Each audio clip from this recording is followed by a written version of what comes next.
Hi, everybody.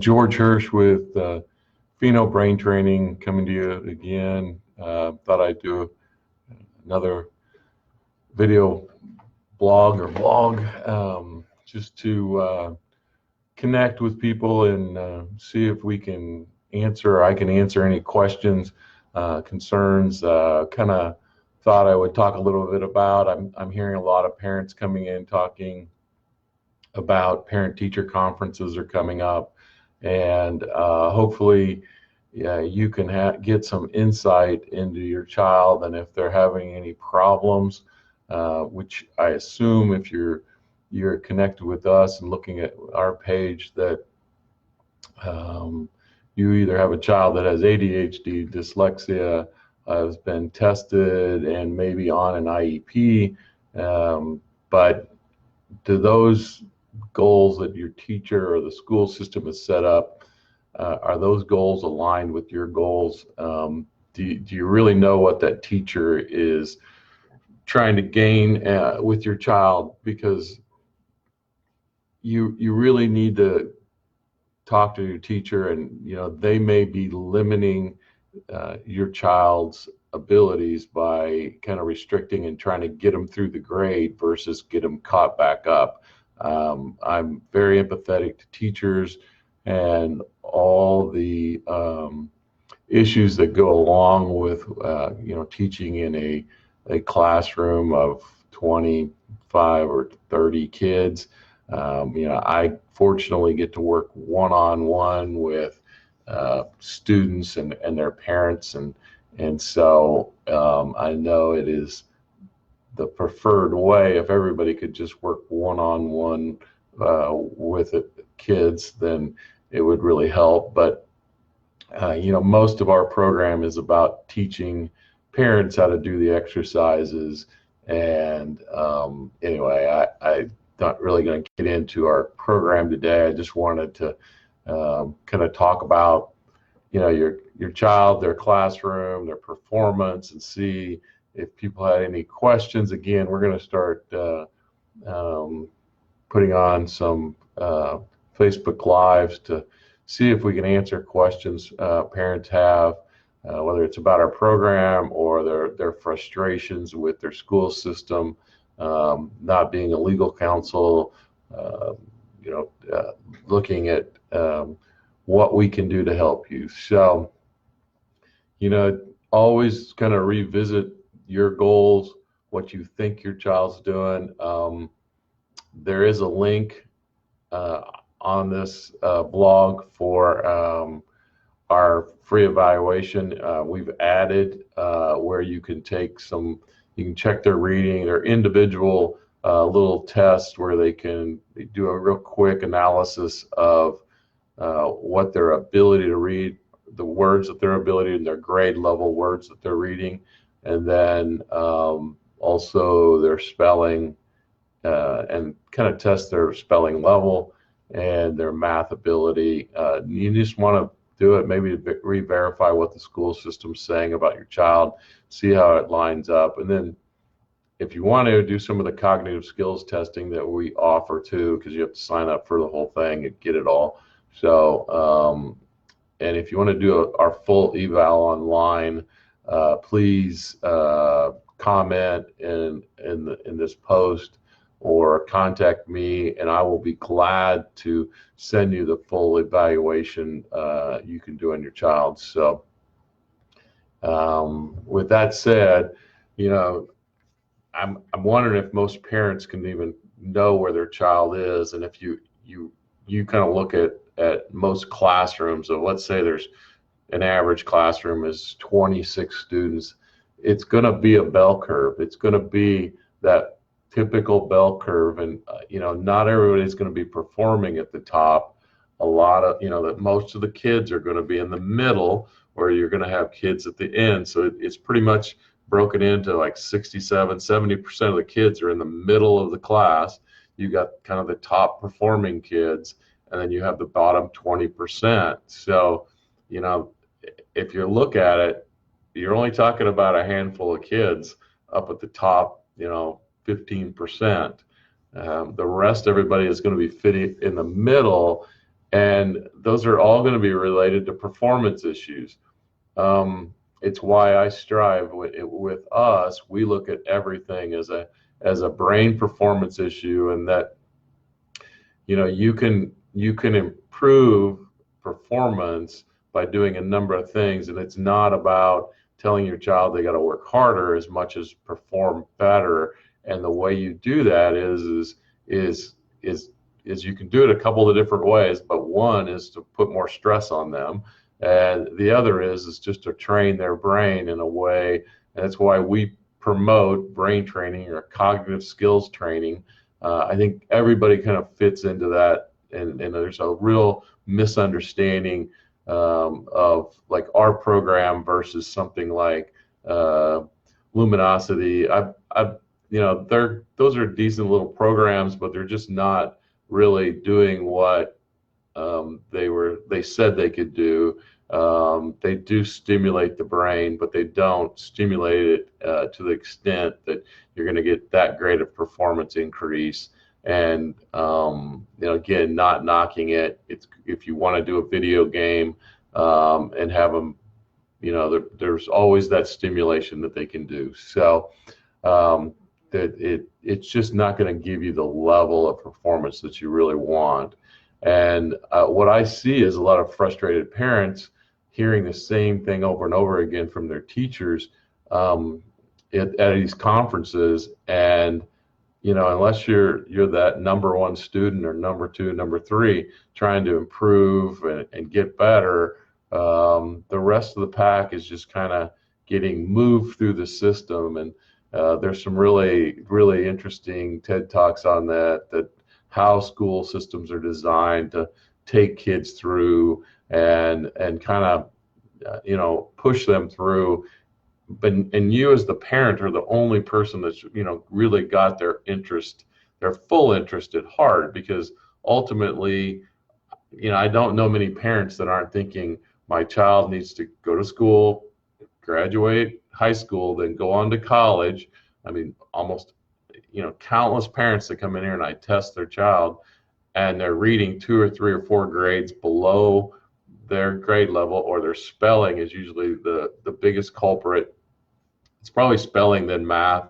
Reading is probably the least problematic issue, other than reading and comprehension is another story. A lot of kids can read at their grade level, but they can't comprehend what they're reading. But spelling probably hands down is the number one issue when kids are not performing well, and usually relates to processes like working memory, visually imaging things. So stuff that can be easily corrected.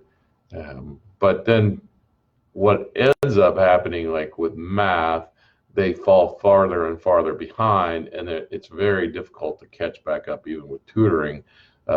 They can do it, but it's really getting those fundamental foundational issues taken care of. I know myself personally, when I was a kid, going to countless tutors really wasn't doing me any good. And I hear it a lot from parents that their intentions are really good. They get recommendations either to go see their pediatrician and get their child on medication, or they get basically told that they need to go to Sylvan or Kumon and go do tutoring, and then that they spend countless hours sending their child to tutoring with little to no results.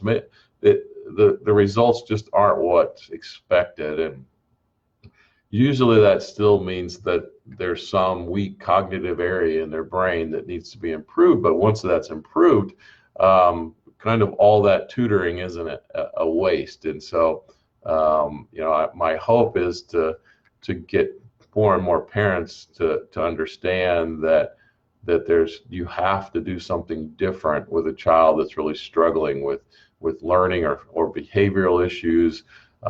Their brain just is performing and not recognizing the issue. And as much as you can keep telling them, or you can be frustrated because you've told them 20 or 30 or 100 or 1,000 times to do something and they're still not doing it,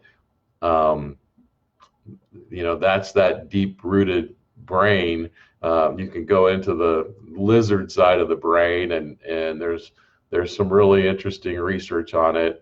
Again, I'm going to try to make this vlog a little bit shorter than yesterday. I don't want to keep everybody, but I'd love to answer any questions people might have and give you some insight into it. But one of the key things with like the reptilian brain, you push on it, it's going to push back. So I'm going to make you mad so I get what I want, or I'm going to make you fearful so I get what I want. And that is a deep rooted issue that goes on automatically in your child's brain, in your brain. It's the same thing, is that that reptilian brain, and some people will talk about fight or flight.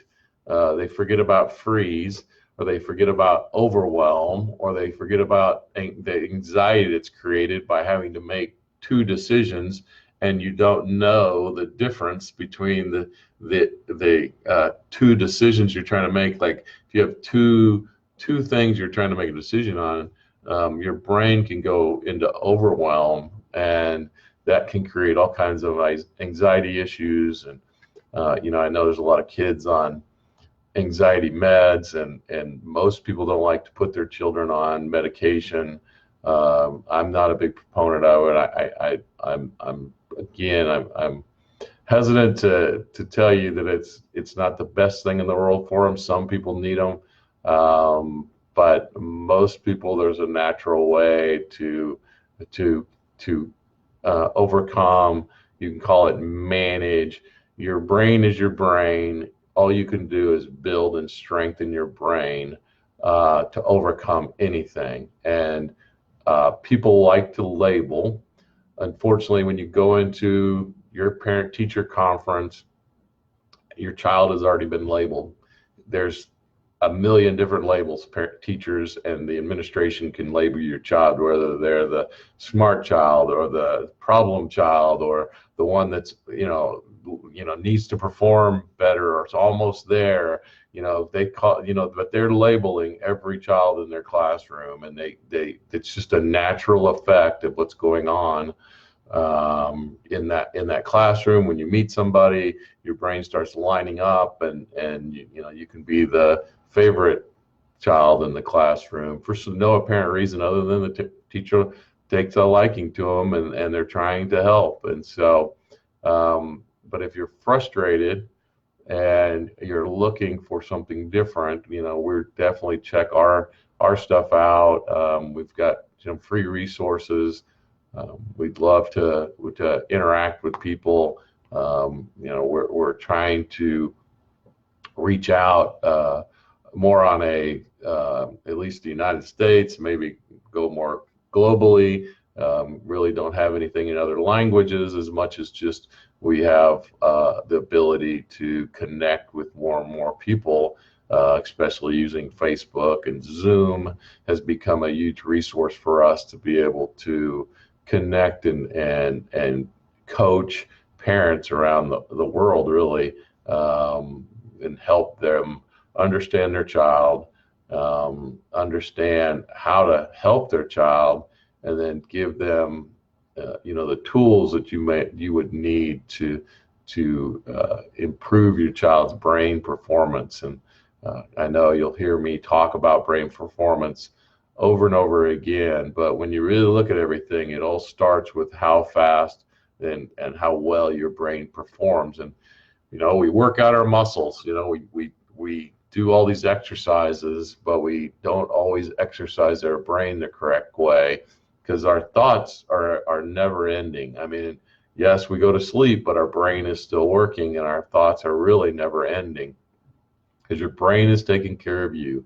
Your brain is taking care of you, and your child's brain is taking care of them. And that's why there's some frustration with getting them to perform what your teacher wants them to do, and truly understand what they're supposed to be doing. So if you can get them to understand and comprehend and really start performing to their abilities, because I hear it over and over again from parents how intelligent their child is and how well they perform in other situations, and yet they go to school and they just can't perform like they do in other environments. So I know school's a very visual learning experience. There's some great teachers out there trying to integrate all kinds of stuff, but it's still just a real visual and auditory type of process. And so kids that are kinesthetic kind of hurts them a little bit, and that they just don't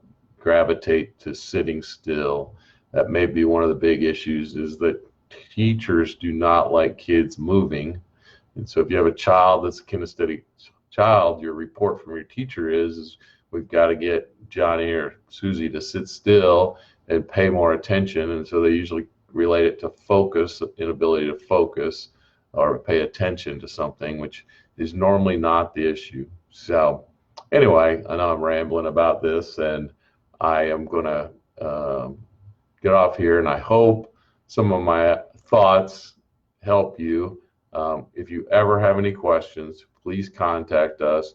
We've got, my emails on this page, on all kinds of stuff that we have. Go to our website. You can get in touch with us, and we'd love to hear from you. And if there's something we can do to help you, with one of our resources, we'd love to do it. So until tomorrow, I'll be back. I'm hoping to do, again, more and more of these. I hope I can connect with our audience and our group here. So like I said, if you have any questions or concerns, let me know. We'd like to hear from you. Thanks. Have a blessed day.